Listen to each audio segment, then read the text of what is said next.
এই পৃথিবীতে আল্লাহ তাআলা দেওয়ার সবচেয়ে দুইটি নিয়ামত বড়। একটা হলো আপনার সুস্থতা, আর একটা হলো আল্লাহ তাআলা আমাদের খাওয়াইতেছে, রিজিক দিতেছে। এই দুইটা হলো সবচেয়ে বড় নিয়ামত। আপনি যখন ক্ষুধা লাগবে তখন বুঝবেন যে খাইলে যে তার অনুভূতিটা কেমন। যারা অসুস্থ আছে তারা বুঝে সুস্থতার কত মূল্য। তো আমি সকালে ঘুম থেকে উঠছি, ওইটা গেছিলাম দোকান থেকে চিকেন নিয়ে আসলাম আর টমাটো নিয়ে তরকারি রান্না করলাম। রান্না করে খাওয়া দাওয়া করে আমি এই ভিডিওটা মেক করতেছি। তো খাওয়া দাওয়া শেষে আমি বাড়িতে ফোন দিছি। তো আমার ওয়াইফ বলে, বাড়িতে আসতে আসতে কবে, আর ঘর বাড়ি উঠাইতে হবে না? আমি বলছি হ্যাঁ উঠাবো তো। পরে বলে যে উঠাইলে আমরা মানে 4 তলা ফাউন্ডেশন দিয়ে পরে বাড়ি উঠাবো।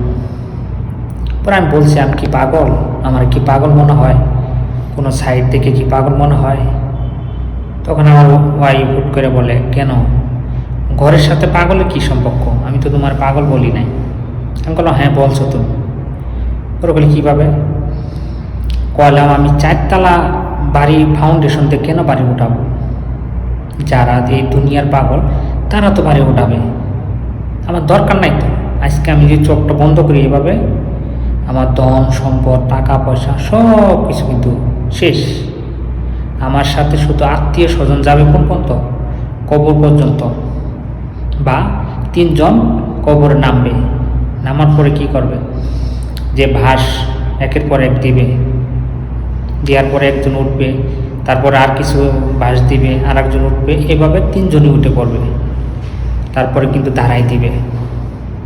তারপরে আমার হিসেব শেষ। টাকা পয়সা সম্পর্ক শেষ তখনই যখন আমার মৃত্যু হয়ে যায়। আর আত্মীয় স্বজন, বাবা মা, ছেলে মেয়ে, বউ বাচ্চা, এদের সম্পর্ক থাকে শুধু কবর পর্যন্ত। তারপরে এরাও ভুলে যায়। তাহলে কেন আমি এই দুনিয়াতে এত পরিশ্রম করে মানুষ সুদ খায়, ঘুষ খায়, মানুষকে মাইরে এই যে টাকা পাহাড় করতেছে, 10 তলা 20 তলা ফাউন্ডেশন দিয়ে বাড়ি করতেছে, কী লাভ? আমার তো দরকার নেই।